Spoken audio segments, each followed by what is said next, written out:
أفلام روائية طويلة صامتة سنة 1928.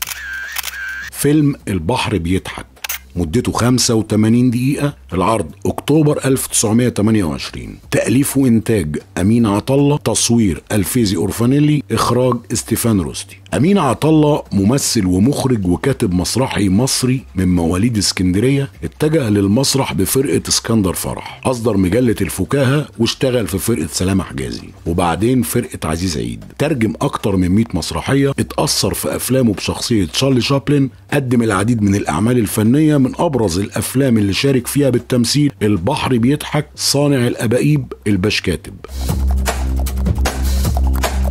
الشاويش ابو دقن وهو بيأدي عمله في تنظيم المرور في سواق بيخبط كلب بالعربية،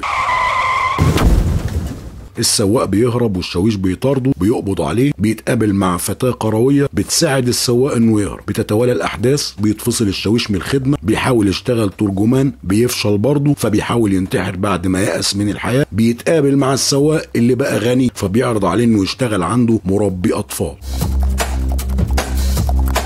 فيلم تحت سماء مصر مدته 85 دقيقة، يناير 1928. تأليف فاطمة رشدي، إخراج وداد عرفي.